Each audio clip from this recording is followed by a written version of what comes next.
Jour 2, je m'en vais dans 4 heures. Et du coup, je voulais, même s'il commence à pleuvoir et neiger un peu, faire un dernier petit coup de montagne. Et bah, je vous ramène avec moi dans l'Inette, on discute un peu. Qu'est-ce qu'il faut dans une vie? C'est quoi la petite recette magique du bonheur pour se sentir bien? À mon sens, toujours. Ça vaut ce que ça vaut, c'est à prendre ou à laisser. Moi, je pense que se sentir bien, c'est pas forcément une question d'où on habite. C'est plutôt une question à l'intérieur de nous. Et je dirais que ça passe par déjà être en paix avec soi-même. Donc pas avoir des regrets de fou, pas comment dirais-je, faut pas avoir de ressenti négatif sur plein de choses qui ont pu nous toucher. Il faut être en paix à l'intérieur. Et c'est dur. C'est dur, c'est dur. D'ailleurs, la nature offre ça un peu, ce moment de répit. Et ce qui offre aussi ce moment de répit et permet d'avancer, c'est les psychothérapies, les séances avec professionnels. Et pour le coup, moi, si je suis à peu près bien à ce niveau-là, en paix avec moi-même, parce que j'ai réussi à me construire et j'ai eu la chance d'avoir un accompagnement psy de ma 6e à ma terminale. Puis plus tard, j'en ai refait aussi. J'ai été bercé un peu là-dedans, finalement, j'ai eu cette chance. Pas mes parents, mais ma famille m'ont poussé. Mes parents, c'était plus ou moins la raison pour laquelle j'allais chez le psy.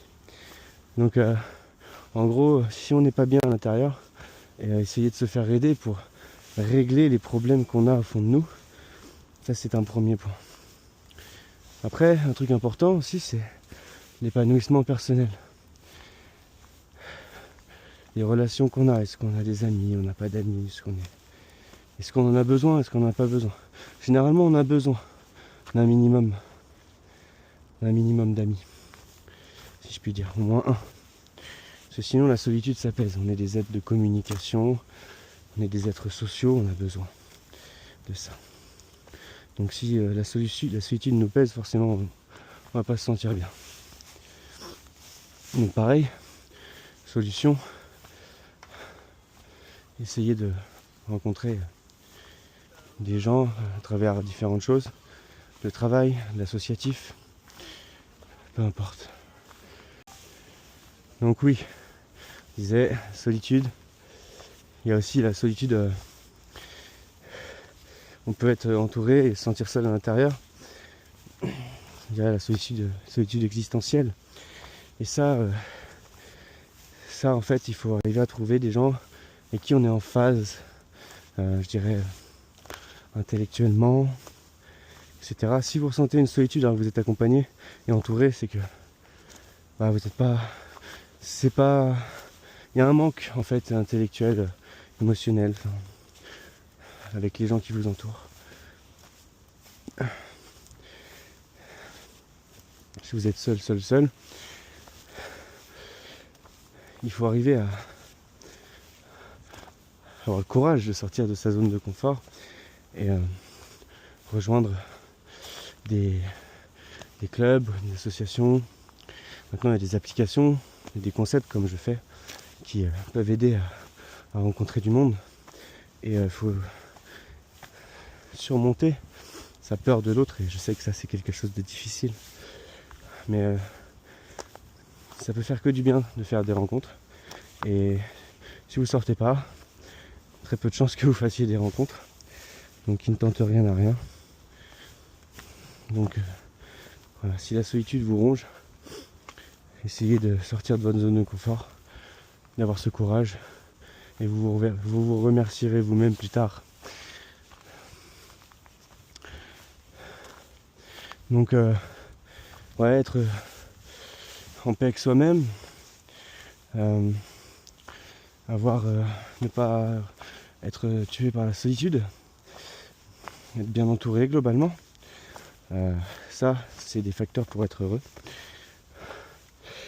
Il y a aussi l'épanouissement professionnel. Donc trouver sa voie. Et je dirais que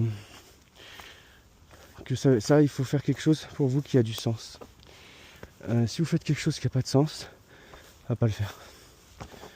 Il vous faut du sens.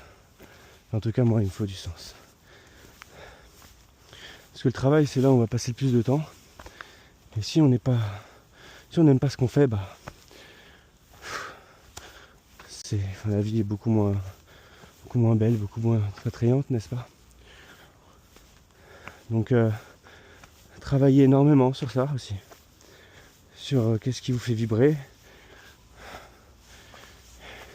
Et quel sens, finalement, global vous donnez à votre vie de par le travail que vous allez exercer. Donc, je sais pas, moi, 75% du temps que vous allez consacrer dans votre vie, ça va être à peu près le travail. Donc, qu'est-ce que vous allez faire? Ça, c'est une vraie question. Je pense que il y a des choses qui se recherchent pas. On ne doit pas les chercher. Genre l'amour. Si vous cherchez l'amour, vous ne le trouverez pas. Par contre, votre voie professionnelle, votre sens, votre travail, de vos rêves, ce qui vous fait kiffer grave, ça, il faut le travailler. Vos passions, qu'est-ce que vous aimez vraiment? Ça, il faut le travailler. Il faut prendre le temps, il faut le chercher. Ça prend du temps, mais il ne faut pas lâcher l'affaire. Alors que l'amour, non, il faut lâcher prise. C'est quand vous lâchez prise qu'il peut vous tomber dessus. Donc on disait, se sentir bien avec soi-même, être entouré, donc pas se sentir seul globalement, avoir des amis si possible. Épanouissement professionnel, connaître sa voie, avoir du sens, donner du sens à sa vie.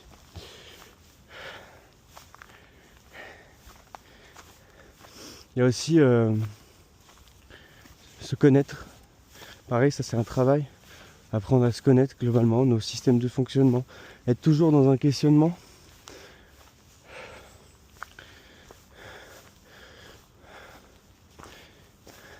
Qui suis-je? Qu'est-ce que j'aime vraiment? Quelles sont mes valeurs? C'est important de se connaître. Si on se connaît, après avec les autres c'est plus facile. On peut éviter, ou même on peut annoncer la couleur aux autres. Écoute, que ce soit en amitié, en amour d'ailleurs. Écoute, je suis comme ci, comme ça.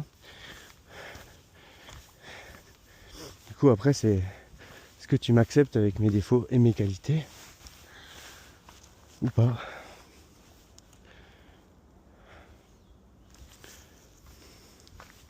Il y a un truc aussi important, c'est important ça, dans toutes les relations. La communication. La communication. Ça, c'est le mot d'ordre pour être heureux, si je puis dire. Sans la communication, il vous arrivera des trucs de dingue. Donc ouais, la communication c'est très important.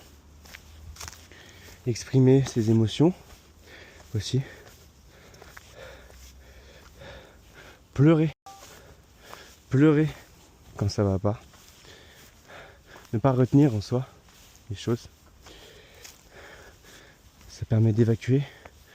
Le corps humain, écouter son corps, voilà aussi ça. Ça c'est important, écouter son corps. C'est pas facile, hein, surtout au niveau de la fatigue, tout ça. Puis avec les écrans, avec les machins, avec les trucs aujourd'hui, c'est un truc de fou. Mais écoutez son corps. Le corps il dit j'ai faim, c'est-à-dire qu'il faut qu'il mange. Je suis fatigué, j'ai envie de dormir, il faut qu'il dorme. J'ai soif, il faut qu'il boive.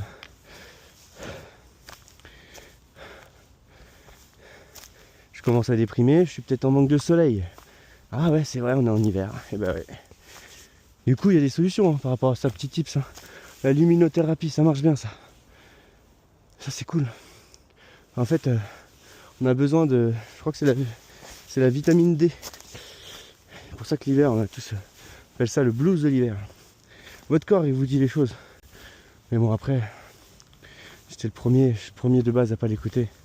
Enfin, on parle en général, mais aujourd'hui, j'écoute plus mon corps aussi. Et pour ça que je me sens mieux aussi. Il y a ça aussi.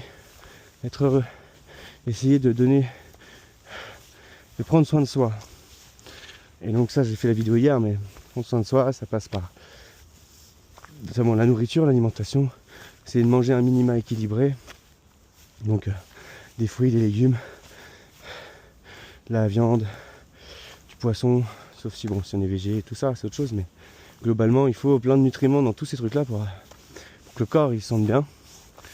Et en vrai, on le ressent hein, quand on n'a jamais pris soin de soi comme moi, et que là, on commence à manger déjà quand on a faim, et en plus manger équilibré avec des légumes, des machins, des bidules. Putain, le corps il sent, il est là, il est plus en forme. Puis même le moral il remonte, c'est fou. C'est fou. Donc voilà. Et bah, on y revient aussi. Hein. Je pense la nature c'est essentiel. La nature c'est essentiel. Parce que de base on n'est pas né dans le bitume. Hein. On est né. L'humain on est un animal hein, en fait. Hein. De base la nature c'est. D'ailleurs aujourd'hui il y a plein d'ateliers et tout, de faire câlins aux arbres, reconnexion à la nature, tout ça. Bon, au-delà d'aller faire des câlins aux arbres, juste passer du temps dans la nature, déjà ça fait du bien. Donc voilà. Ça va être dur, je vais essayer de tout relister après là. Mais je pense qu'on a à peu près fait le tour. Je réfléchis si j'ai oublié des choses.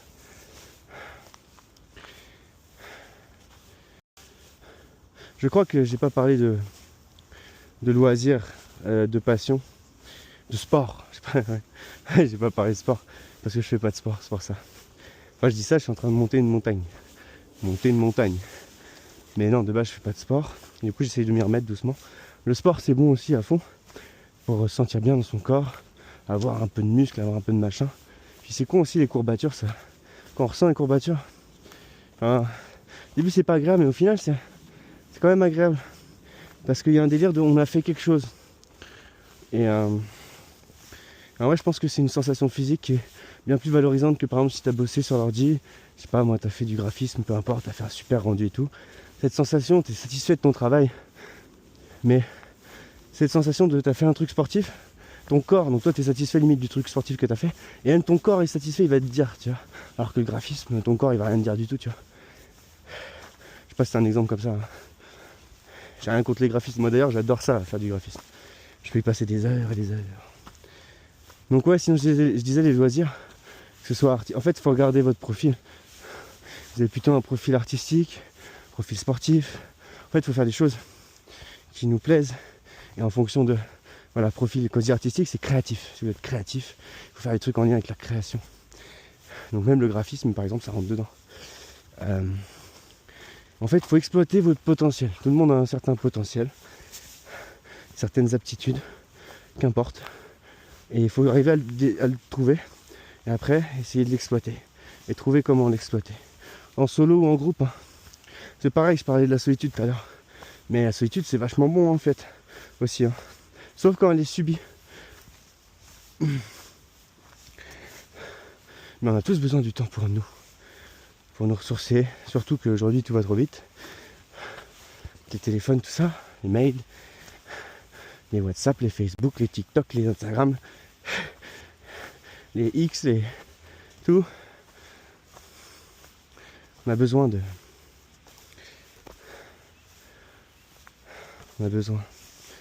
temps pour nous. Il est là mon banc. Du coup, arrivé au banc, je vais vous faire un petit récap avec la vue là en plus. Un petit récap de ce qu'il faut pour être heureux. Et je conclue et fin de vidéo. Ok, c'est parti. Bon alors, on fait le récap. Qu'est-ce qu'il faut pour être heureux? Alors, j'ai parlé, il faut que je m'en souvienne. Dans le délire, il faut arriver à être en paix avec soi-même. Donc ça passe par avoir appris à se connaître notamment. S'il y a des choses qui ne vont pas dans sa vie, des traumas, des choses qui nous pèsent, ne pas hésiter à se faire aider par un psy ou autre. Ça c'est super important. Il y a le sport. Le sport c'est bon pour être bien dans son corps en général, ressentir les courbatures. Ces sensations elles nous font du bien dans le fond, ça fait mal mais ça fait du bien. Il y a manger sainement, avec une alimentation bien, pareil pour le corps. Donc en gros, c'est se sentir bien pour être heureux, il faut avoir aussi ce qu'il faut dans le corps, ça c'est cool. La solitude, si on se sent seul ou pas, mais si on se sent seul, mettre en place des actions pour ne pas se sentir seul et se faire des amis. Il y a plein de choses qui existent aujourd'hui, on disait rejoindre des clubs, des associations, des applications de rencontres amicales, il y a plein de choses qui se font. Donc il faut juste arriver à avoir le courage de se dépasser, de sortir de sa zone de confort, et ça c'est pas facile. Il y a écouter son corps aussi. Quand on a faim, manger. Quand on a soif, boire. Quand on est fatigué, aller dormir. Ça c'est important aussi pour être heureux, et ça je l'avais pas encore compris il y a pas très longtemps, pour être franc. Ça. Qu'est-ce qu'il faut? Avoir des amis et avoir un entourage, ça fait du bien aussi, ça nourrit les contacts sociaux. Donc pareil, ça rebondit sur la solitude. Des passions, savoir, et on est plutôt créatif, on est plutôt sport, on est plutôt... Identifier un peu quel type de personnalité on est, qu'est-ce qu'on aime faire, et ensuite essayer de l'exploiter un maximum pour développer, on va dire, ce potentiel. Et quand on fait ces choses-là, ça nous fait du bien et ça nous nourrit. Ça, c'est super important. Et avoir voilà, un job aussi, du sens dans ce qu'on fait. Rechercher réellement ce qu'on a envie de faire, ne pas avoir peur de faire marche arrière ou de reprendre ses études ou de se professionnaliser dans quelque chose si on se rend compte finalement que plus jeune on a pris une mauvaise direction, parce que ça arrive à tout le monde. On prend un truc parce qu'on est perdu à 18 ans et tout. Faut pas avoir peur de faire marche arrière ou de reprendre ses études vraiment parce qu'après c'est toute notre vie qu'on va bosser, puis beaucoup, on va beaucoup bosser. Donc quand aller au boulot, ne pas y aller à reculons, ça c'est ça qui rend heureux aussi. Et puis après, partager sa vie à deux, ou à trois, ou à quatre. Enfin, je veux dire, aujourd'hui, c'est plus trop, hein, tout le monde fait ce qu'il veut, avec qui il veut. Mais l'amour, et on finira là-dessus, l'amour, il faut pas le chercher pour le trouver. L'amour, il vient comme ça, quand on s'y attend plus. Voilà. Donc voici un peu pour moi tout ce qu'il faut pour être heureux. J'ai sûrement oublié des trucs, hein. Et si, la nature. Mais en même temps, comment on peut pas être heureux avec ça, quoi, sérieux.